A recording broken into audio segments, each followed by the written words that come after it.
হ্যাঁ গাইস, আসসালামু আলাইকুম। কেমন আছো তোমরা? বরাবরের মতো আরেকটা ভিডিও নিয়ে হাজির হলাম আমরা। সো গাইস, আজকের ভিডিওর টাইটেল আর থাম্বনেল হলো, থাম্বনেলটা বলি, থাম্বনেল হলো আর এস ফাহিম কটকাইছে। তো ভিডিওটা খুব মজা হবে। তো চলো ভিডিওটা শুরু করি।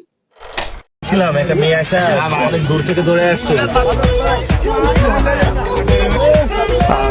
ভাই আমার লেডি কিলার রোমিও, পাক্কা প্লে বয় রোমিও।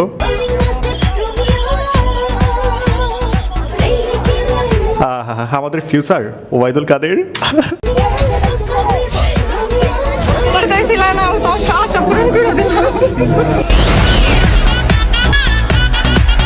ভাই কথা হয়েছে না, কথা হচ্ছে এত এত মাইয়া মানুষ, এইগুলো আমাদের নাসির ভাইয়ের ওয়াইফ কি দেখে না? দেখলে সহ্য করে কেমনে বুঝি না তো।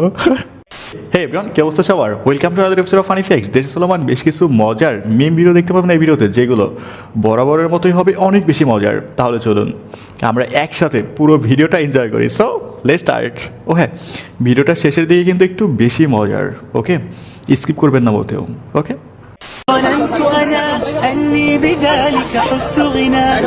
আহারে, মেয়েদের চাপে আমাদের পাটোয়ারি ভাই রমজান মাসেও ছাড় পাচ্ছে না। ও মাই গড, চোখ বাঁকা করে দেখতেছে আশেপাশে।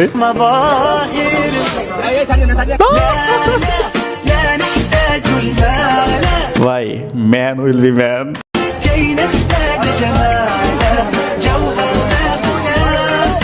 ভাই পাটোয়ারি ভাইও শেষ সময় 2 নম্বরে শুরু করে দিচ্ছে। ভাই একটা ছবি না, এখন হবে না। ভাই বরাবরই আমরা ছেলেরা সব জায়গায় অবহেলিত, তবে মেয়ে হলে ভিন্ন কথা। যাই হোক, আমাদের পাটোয়ারি ভাইয়ের এত এত দুষ্টামি, এইগুলো কি ভাবি দেখে না? ভাই এই ভিডিও যদি ভাবির চোখে পড়ে না, মায়ের একটাও মিস হবে না। আর এস ফাহিমকে 24 ঘন্টার মধ্যে গ্রেপ্তারের দাবি নেন আমাদের ফাহিম ভাই কট। জুলাই আগস্টে ছাত্র জনতার বিপরীতে দাঁড়ানোতে এখন শুধু সময়ের অপেক্ষা তার বন্ধু তৌহিদ আফ্রিদির সাথে তার দেখা হওয়া। পোস্টটা কেডা দিছে? আরে আমি তো বন্ধ কইরা ল্যাংডা করে বিড়াম। বড় ভাই থ্রেট দিচ্ছে। এটা হচ্ছে 5 আগস্টের আগের ভয়েস। তোমার ভিতরে আগুন ধরাই দিমু। আমি কত বড় মাদার চুদরা দেখাও।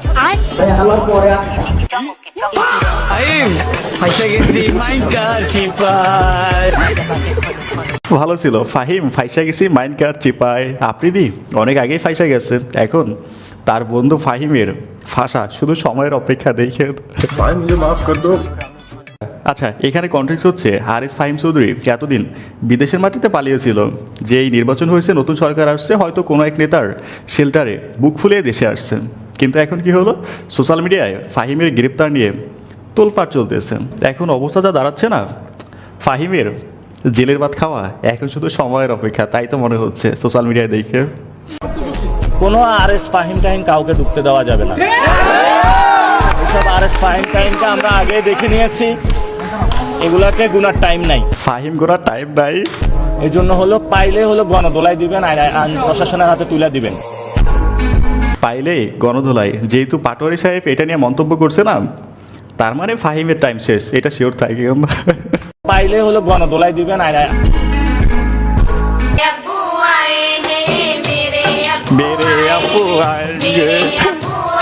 আচ্ছা, এই ভিডিওটা মেনশন করা হয়েছে তাদেরকে, ফাহিমের আশেপাশে থাকা সেই সকল পাচাটা কন্টেন্ট ক্রিয়েটরদের, যারা শুধুমাত্র লিখে মেরে আব্বু sheet, king is back.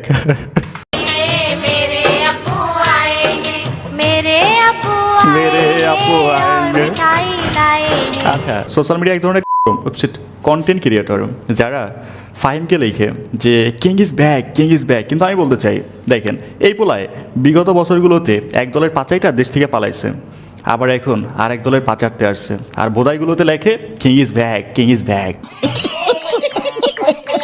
Ashraf দরজা খোলো।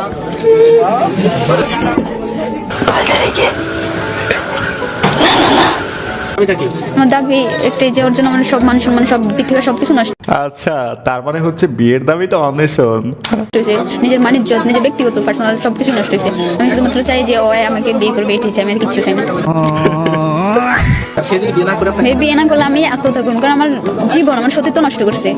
এই বয়সে শেষ, সব শেষ।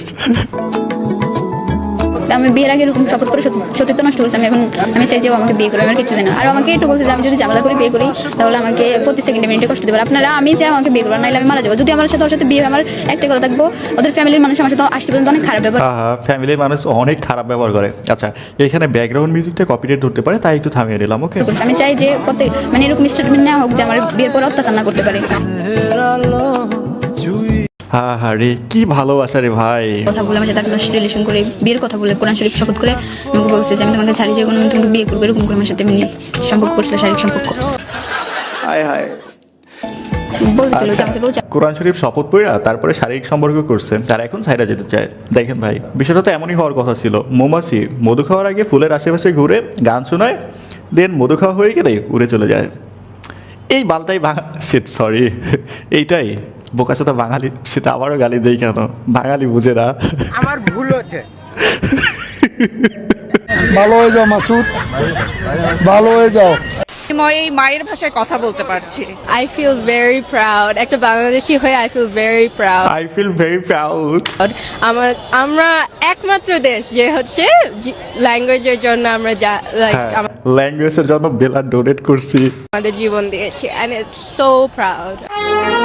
We are so proud. ভাই দেখেন, আজকে যদি ভাষা শহীদদের কোনো একজন বাইসে থাকতো না, তাহলে এর কথা শুনে না স্বেচ্ছায় এখন শহীদ হয়ে যায়। তা আবার ভুল করে পানি খেয়ে ফেলেছেন বা কিছু খেয়ে ফেলেছেন? আল্লাহ, হ্যাঁ, অনেকবারই হয়েছে, এখনো হয়, বাট আমি যতটুকু জানি ভুল করে খেলে এটা রোজা ভাঙে না। আচ্ছা, ভুল করে পানি খেলে রোজা ভাঙবেও না, হালকা হবে না। কিন্তু আগার আপনি যদি রোজা থাকা ইনার বডি দেখেন, এতে রোজা যে হালকা হবে এটা 100% শিওর। এটা সরি বলে ফেললেই হয়, আমি তো ভুল করে খেয়ে ফেললাম। সরি বললে কি সব সমস্যার সরি বললেই কি সব সমস্যার সমাধান হয়ে গেল? সমাধান হয়ে যায়? সরি বললেই সব সমস্যার সমাধান হয়ে যাবে? আচ্ছা, এটা ভালো ছিল ওবায়দুল কাদেরের মিমটা। আর একটা মহিলার আমি সাবধান করে দিচ্ছি, একটা ওই যে কাপড় বেচে, নাম বলবো না, নাম বললে হাইলাইট হয়ে যায়। আচ্ছা, আমাদের তনি আপা, বুইরা বেটার ওয়াইফ, অনলাইনে কাপড় বেচে, কালকে দেখলাম একটা আশেপাশে কথা বলছে জামাতের আমির নিয়ে। আমি কিন্তু জামাতের জীবনেও আমার কোনো নাম নাই, কিন্তু তারে কোন এলাকার ওই যে পদ্মার ওই একটা এলাকা আছে না, নাম আছে দৌলদিয়া, দৌলদিয়া, সেই এলাকার মহিলার মতো সে অনর্গল কথা বলছে। সে যেভাবে জামাতের আমির কথা বলছে, জামাতের আমির তো ভালো, শিবির তো ভালো হয়ে গেছে, না হলে ওর যে কি করতো এটা তো আপনারাই বুঝেন। আসলে ভাই, আগে শিবির কিন্তু এখন নাই। শিবির অনেক ভালো হয়ে গেছে, জামাত অনেক ভালো হয়ে গেছে। যদি আগের মতো থাকতো না, এই তনি বাংলাদেশে জায়গা হইতো না। আচ্ছা, এখন এটা কতটুকু মানে ওই যেভাবে এই তুই 5ই আগস্টের আগে তুই কইছিলি, তুই যে কইলি যে তাদের নিবন্ধন বাতিল চাই, আমি তো তোর বিয়ে বাতিল চাই। আরে ভাই, ঠিকই বলছে। তিনি যেমন জামাতের নিবন্ধন বাতিল চায় না, আমরাও চাই তার সবগুলো বিয়ের নিবন্ধন বাতিল। দেখেন, বর্ণরা বড় সুন্দর, আর দৌলদিয়ার প্রোডাক্ট বিয়ে ছাড়াই সুন্দর। তোর বিয়ে অবৈধ, তুই বুড়ো বেটার সাথে ছিলি, তার টাকা পয়সা লুটে খালি। এখন তুই নিবন্ধন, পাগলির ঘরে পাগলি, এই পাগলি, তুই নিবন্ধন বাতিল চাস। নিবন্ধন কি জিনিস তুই বুঝিস? একে আমতারেকের নিবন্ধন। আচ্ছা, আমতারেককে নিয়ে সবাই মজা করে। আল্লাহ, আমতারেক হয়ে গেছে বর্তমান জেনারেশনের একটা জোকার। ध्यान से देखना इसने क्या किया।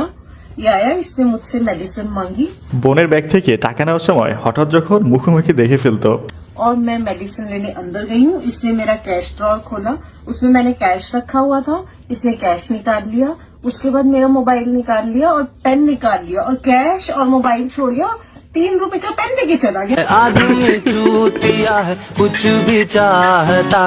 আচ্ছা, নগদ ক্যাশ টাকা ফোন সব রাইখা 3 রুপির কলম নিয়ে পালাইছে। এই দৃশ্য কোনো নোংরা নালা বা ড্রেন পরিষ্কারের পরিকল্পিত সরকারি অভিযানের অংশ নয়, বরং এক শিশু সন্তান নিখোঁজ হওয়ার খবরে ছুটে আসা উদ্ধার কর্মীদের তৎপরতা। মুহূর্তেই পরিষ্কার করা হলো দুর্গন্ধে ভরা এক নালা। প্রায় 3 ঘন্টার অভিযানের পর প্রশাসন নিশ্চিত করে এলাকায় কোনো শিশুই নিখোঁজ হয়নি। তখনই সামনে আসে চাঞ্চল্যকর সত্য, পুরো ঘটনাটি ছিল একটি সাজানো পরিকল্পনা। তদন্তে জানা যায় দীর্ঘদিন ধরে অবহেলিত ও উপচে পড়া ওই ড্রেন পরিষ্কার করাতেই এমন নাটক সাজিয়েছিলেন স্থানীয় এক নারী।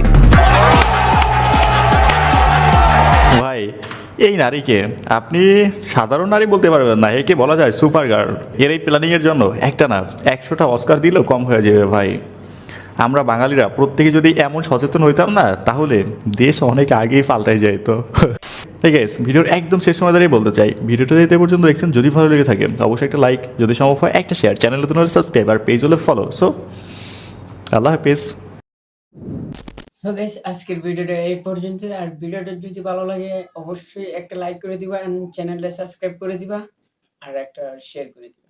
তো সবাই ভালো থাকবা, সুস্থ থাকবা, আল্লাহ হাফেজ।